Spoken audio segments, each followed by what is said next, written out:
everyone. I'm Starla Baker, the Executive Director for Strongwater Farm, and we are moving on to Meet Our Volunteers chapter of Strongwater series. And I can really think of no better person to start this chapter off with than with Mr. Brandon Jones. Brandon here has been such an integral part of our community here at Strongwater Farm, and you've been a long-time volunteer. Your story has been so interesting. Getting to know you over the last 4 or 5 years myself has been very fascinating to me. The level of detail and the level of knowledge that you bring to the conversation is just so, I don't know, it's interesting and it's just funny, it's engaging, it's encouraging on so many different levels. So definitely appreciate you and being willing to do this. Right? I know we've been trying to get this done for a little bit, but we really haven't been able to until today. Oh, I thank you very much for that. Yeah. All right. So one of my first question is, whenever we were talking about doing this, like I had a setup over there in the old hay room, but you wanted to have Mr. Freddie in your video. So can you let me know a little bit on why Mr. Freddie? So I thought about, because Freddie's having a little medical issue right now, I thought he could use a little bit of company, and we can sort of kind of see how horses kind of express, like, how they're kind of curious about, like, what we're kind of, like, saying and thinking ourselves, since they're a social animal by nature, just like they would be out in the wild. Yeah, I know, Freddie, you like good scratch. Yeah. And you can see how he expresses his intelligence, in this case, how he wants to get a good scratch, which is a mixture of being polite and kind of showing how strong he is for being such a large animal that we work with. Yeah. At Strongwater. Okay. All right. So he wants to help be the center of the show. Exactly, yeah. It seems like it, because he's very kind of like nose in, head in, saying, hey, scratch me. Okay. All right, sweet. So let's go ahead and transition to you. What is your story? So meaning, let's start with how long ago did you start with Strongwater Farm? What was the reason why you came here, and kind of what has been some of your experiences here at Strongwater Farm? So I came here many years ago in 2009, so just after I graduated high school, and I always wanted to work with animals after I left. Of course, what I said to my mom when I thought about it was I wanted to work at a zoo, like work with like wolves, bears, and such. Okay. But my mom thought the horse would be a safer animal to work with once we found out more about Strongwater, which at the time it was just called The Farm, which is Therapeutic Hospital Equestrian at the time. Yeah. And so I got started with basics like learning how to clean out stalls and water buckets. Yeah. And even slowly learn how to bring horses like to and from the paddocks. Mm-hmm. Which, of course, these days is a whole lot different from what I used to see a long time ago. Okay, so how long ago was that? So that would be 17 years ago in spring. Wow, so you've been with us for 17 years? Exactly, yes. You've seen the transition from Tewksbury Hospital Equestrian Farm, right? Into Strongwater, and kind of a lot of the evolution of Strongwater, and like having the Pearly Arena built, and then having more of the paddocks built out, and having some of the sheds and like the horses and the team, right? So you've seen a lot. Yeah. And now some barn renovations as well, which would be really nice. Yeah, we're working on that. We're working on that. This side is really, really nice, very pristine, because it's been, recently renovated. Other side, it needs some TLC, but we're working on that. That'll be a separate video another time. Okay, sweet. So, what have been some of your experiences here at Strongwater Farm? So my experiences is actually in a way sort of enhancing my knowledge about what I sort of initially learned about, like specific horse breeds, like in this case, Freddie is an Irish sport horse. Okay. So I get to kind of learn whenever any horse comes new to Strongwater Farm, I get to learn a bit about like what kind of breed they are and what their history is before they start working with us with riding. Didn't you start a book?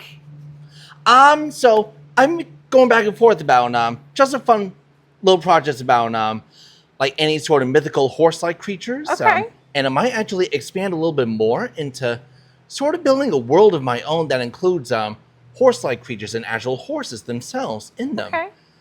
So I'll get inspiration from like the Lord of the Rings, Game of Thrones, and many things that people are familiar with. Okay, that's awesome. And I even get to research a little bit about like some horses as well that might be good inspirations for some of them. So you really take the equestrian piece and kind of the knowledge of what horses do and how they interact and kind of like how big they get and their personalities. You really take that to the next level compared to, I think, kind of like, you know, other people, especially myself, because like I don't know the background of some of these horses, right? I don't know some of the personalities or some of the characteristics that I'm sure that you have researched. Because you and I have talked about some of these horses. I'm just like, wow, it's fascinating the amount of knowledge that you've acquired over the last several years. And a lot of that is self-study. And that's so encouraging on so many different levels. One thing that actually did help as well, because it's like when I was a kid, I was always big into animals. So I would like watch like Eyewitness and Zoo Life with Jack Hanna and other documentaries like that. So I kind of sort of learn about animals that way, and I kind of bring some of that knowledge. So we can even teach about the horses that we have here and how they are like similar and different to many of the other animals from like what we have in the world today and in the past. If you include dinosaurs as comparisons. Okay. Freddie might even imagine seeing some out and about right now. I know, right? No kidding. He's probably looking at his friends saying, hey, I want to play. So, okay. All right. And as you can see, he's trying to use me as a scratching post again. Yep. Trying to get our attention because we're not listening to what it is that he wants, which is probably to go outside. Okay. Awesome. So there is one thing that I kind of want to point out for the general audience. So we have on your name tag, it says Strongwater Ambassador. So I don't see that on anybody else's. Yeah, so for me, it actually came sort of a surprise to me in terms of, because I had a lot of knowledge about the horses and also all the history of like the upper barn and even the new arena that we have built. Okay. Just like knowing all the history behind all of this is kind of like what I sort of teach people about, even when we do events like the Hoedown. I tell people about like we have 15 acres of state property, and part of it includes some wood trails that we will take horses out to once in a while. Okay. Awesome. All right. So Brandon, I know we had to kind of shift gears a little bit. That's why we're in a different setting now, because Freddie had to go for a lesson, right? Was that right? Yes, I think they're going to use Freddie for a lesson right now with one of our clients. Okay. All right. Sweet. So we shifted into here. This is the old hay room. It's part of the barn renovation project, but for right now, it's pseudo my office-ish type thing, space, working space, whatever. But anyway, all right. So back to you, Brandon. So we've talked about the Strongwater Ambassador piece. Was there anything else that you wanted to say about the ambassador role that you've kind of been dubbed because of just how your activity at Strongwater Farm or anything else like that? I think with the ambassador label, it actually is like a personal, personal in the way of like it's an honor to to sort of be like acknowledged that I'm like one of the people that knows a lot about throughout the years coming to Strongwater Farm with like what's been going on and all the horses and even just general like history and science behind these animals. I love it. That's awesome. Yeah, I remember when Stacy was talking about updating your name tag to be Strongwater Ambassador. I was like, yes. If there's anybody here who needs to be the ambassador for Strongwater Farm, it's definitely Brandon.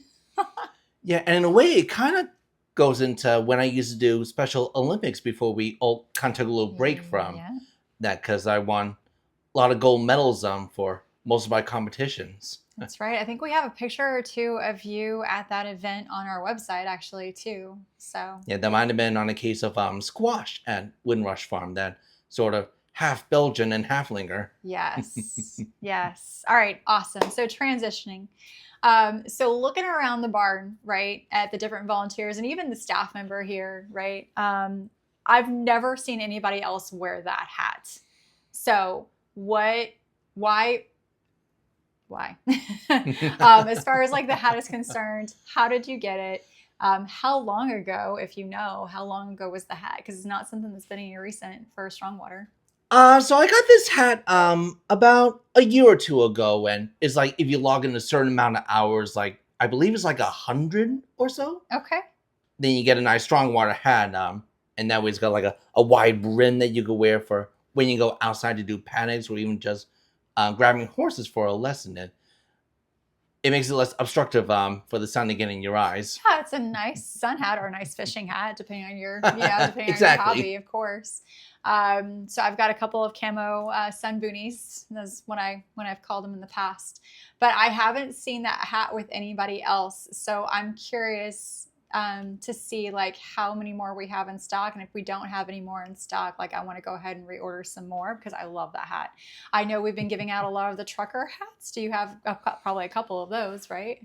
I'm not sure about a trucker hat now. Okay. That'll be nice to look into though, just kind of see how this hat and the trucker hat kind of compares to one another.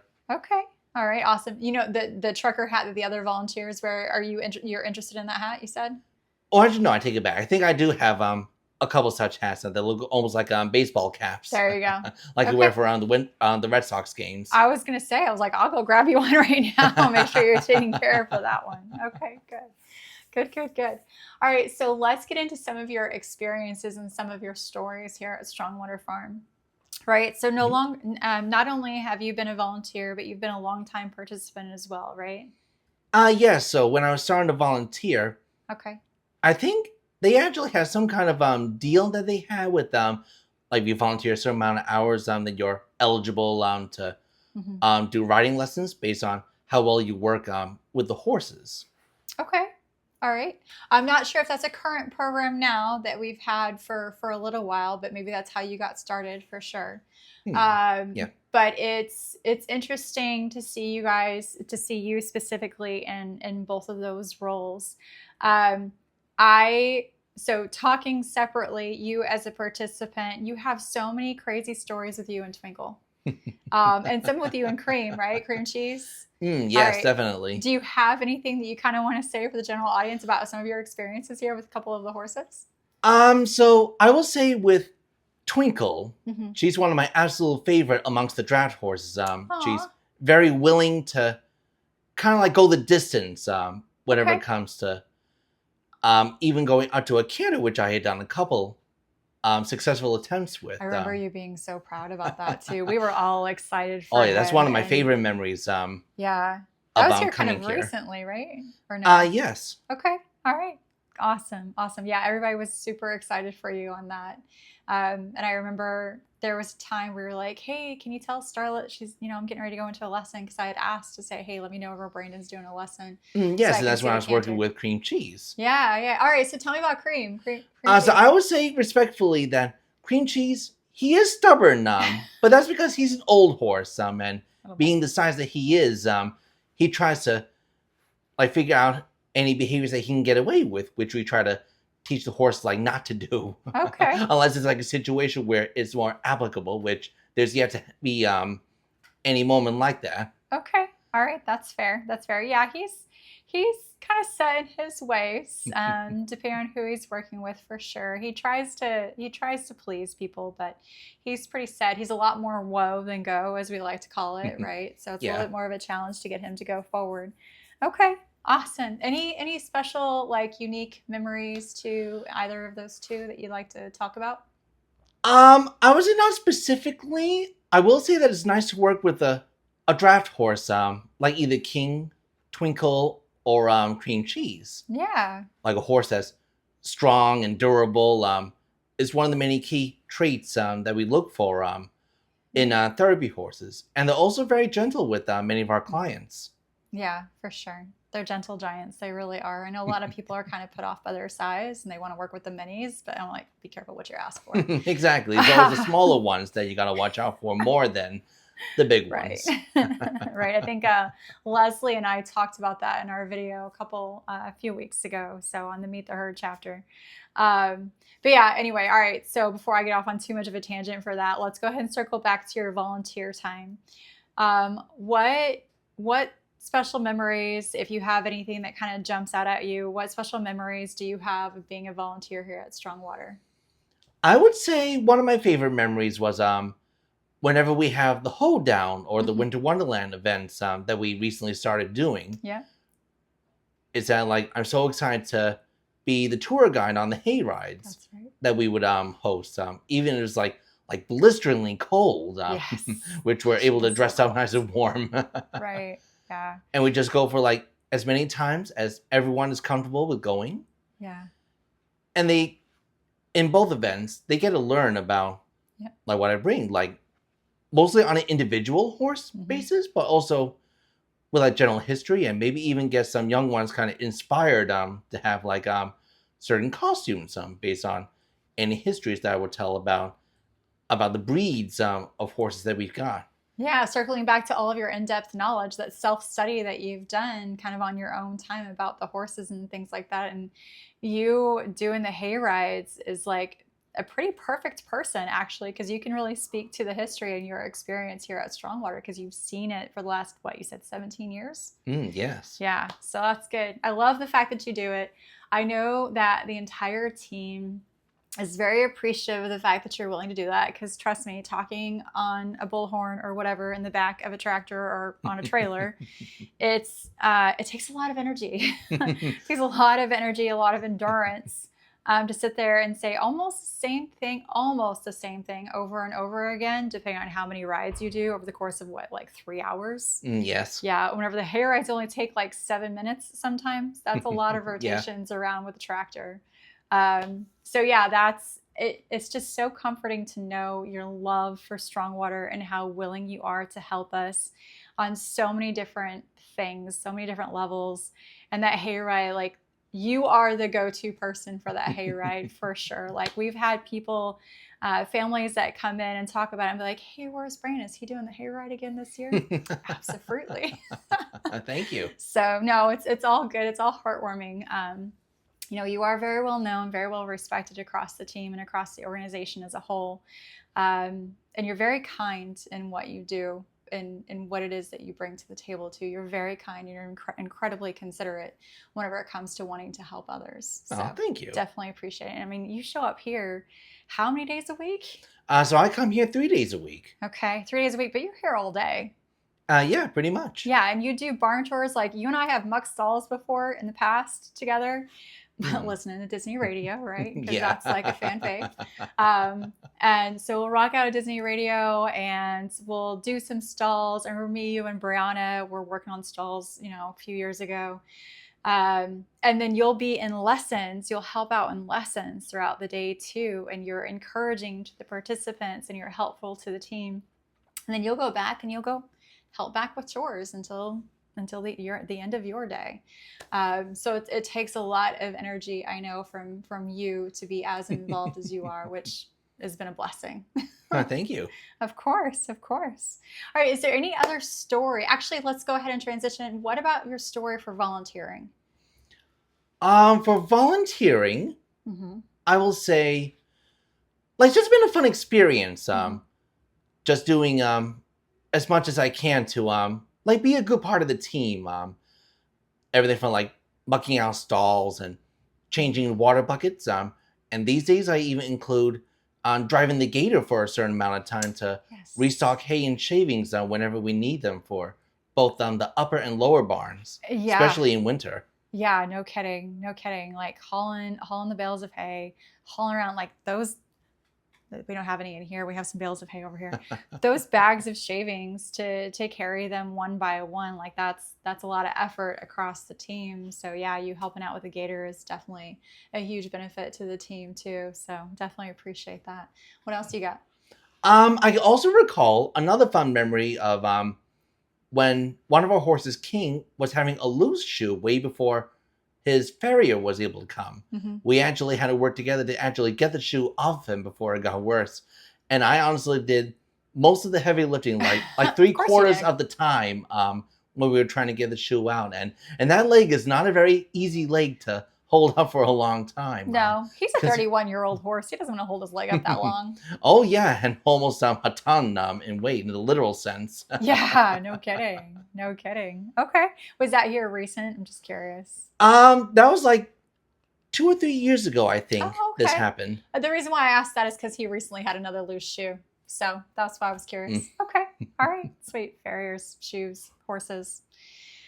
Always something. Okay. All right. Awesome. So you've been here for 17 years, ish, right? And so why do you stay with Strongwater for so long? I think I stay here because they get very passionate about working with the horses. And actually, the horses certainly like it when I'm around with them because they always look for like anyone that has like a lot of confidence in them, just like they will look for like the lead mare or the defending stallion in their herds. Yeah, they want to be led, right? Yeah, kind of like those Mustangs in the Dakotas. Yeah, that's a whole story for a whole nother time. This man right here has so much information. Okay, all right. So they want to be led. That's good. So, and you feel like you have that confidence to bring that to the partnership with our equine partners. Exactly. Which is good, which makes you an awesome leader, right? And then helping out with sidewalking and stuff like that is always great. I know that you are very quick to help. So like if there's a task that we really need to be taken care of, I know, hey, Brandon, can you go take care of this for me really quick? You're like, yep, sure. You get right up and you kind of go. And that's just pretty awesome. Even at the end of the day, right? We're sort of shooting this video at the end of the day. Hey, Brandon, I'm sorry. My schedule hasn't been working out. So thank you for that. Oh, you're welcome. All right. So is there anything else, any other stories, anything else that you want to kind of get out there for the general audience? I don't think so. Other than if you're interested in volunteering, please come on down. We can use all the hands we can get. Yeah. I'll even give you a few tips on how to work with the horses. Yeah, awesome. Yeah, I know you were one of the ones to teach me when I first started, so that was good. Very good teacher. This one is definitely very, very detailed with everything, which is great. And you definitely have a lot of confidence that you bring to the conversation, so that's good. Thank you. Yeah, come on out to volunteer because we could definitely use some more. All right. Well, thank you so much, Brandon. I appreciate you and your time. I know it's been a challenge for our schedules to get synced up, even though you're here 3 days a week. I'm kind of 10 sheets to the wind all over the place. So definitely appreciate your kindness too. It takes a special type of person to show up here every single day and to do the level of work that you do and the level of knowledge that you have. The conversations that you bring to the table has been pretty awesome. I know that the team deeply, deeply appreciates you for so many different reasons, and just your overall willingness to help has been pretty beautiful, pretty wonderful to watch. Well, thank you. All right, awesome. All right, so audience, this has been the first episode for Meet Our Volunteers. We're looking forward to talking to more of our volunteers across our team.